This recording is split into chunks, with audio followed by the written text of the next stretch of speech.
तो दोस्तों श्रीराम फाइनेंस ने अपने क्वार्टर फोर के नंबर को डिस्क्लोज कर दिया है। तो चलिए देखते हैं क्या है क्वार्टर फोर के नंबर्स के अंदर डाटाबेस के यहाँ पे उसमें दिया गया है। लेकिन उससे पहले बता दूं आपको कि कंपनी को उससे डिविडेंड की भी अनाउंसमेंट की गई इस क्वार्टर में। 3 रुपये प्रति शेयर के हिसाब से कंपनी आपको डिविडेंड देने जा रही है। चलिए कंपनी के नंबर देख लेते हैं। तो देखिए पिछले क्वार्टर की बात करते हैं तो पिछले क्वार्टर में कंपनी 10,698 करोड़ के आसपास का टोटल रेवेन्यू जनरेट किया था ऑपरेशन के थ्रू। पिछले साल 9,483 करोड़ के आसपास, जबकि अभी देखें तो बढ़ के 11,454 करोड़ आपको जाता हुआ देखने को मिला। तो साल दर साल जाते हैं तो साल दर साल कंपनी के टोटल इनकम के अंदर एक अच्छी खासी तेज़ी आपको देखने को मिली। लगभग बोल सकते हैं कि 20 से 22% के आसपास का जंप आपको देखने को मिला है। जबकि क्वार्टरली बेस पे जाते हैं तो क्वार्टरली बेस पे भी कंपनी के टोटल इनकम के अंदर लगभग 8% के आसपास की तेजी है। तो कंपनी का टोटल इनकम देखें तो आपको साल दर साल क्वार्टर बढ़ता हुआ देखने को मिल रहा है। कंपनी के इंटरेस्ट इनकम की बात करते हैं यानी कि NII की बात करते हैं तो इस क्वार्टर में कंपनी का जो नेट इंटरेस्ट इनकम निकल के आ रहा है वो आपको निकल के आ रहा है 5,566 करोड़ के आसपास।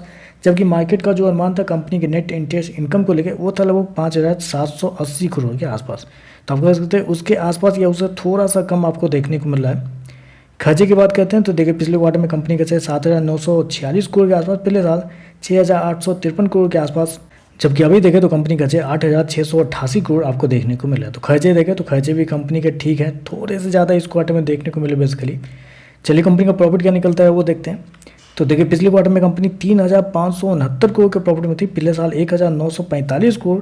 जबकि अभी देखें तो गिर के 2,139 करोड़ आपको जाता हुआ देखने को मिला। तो साल दर साल तो बढ़ता हुआ देखने को मिला, लेकिन क्वार्टरली बेस पे देखें तो गिरता हुआ देखने को मिला। उसके पीछे का रीज़न भी है क्योंकि पिछले क्वार्टर में कंपनी को एक्सेप्शनल आइटम के थ्रू 1,656 करोड़ का फायदा हुआ था, जिसकी वजह से कंपनी का प्रॉफिट आपको बढ़ता हुआ देखने को मिला था पिछले क्वार्टर में।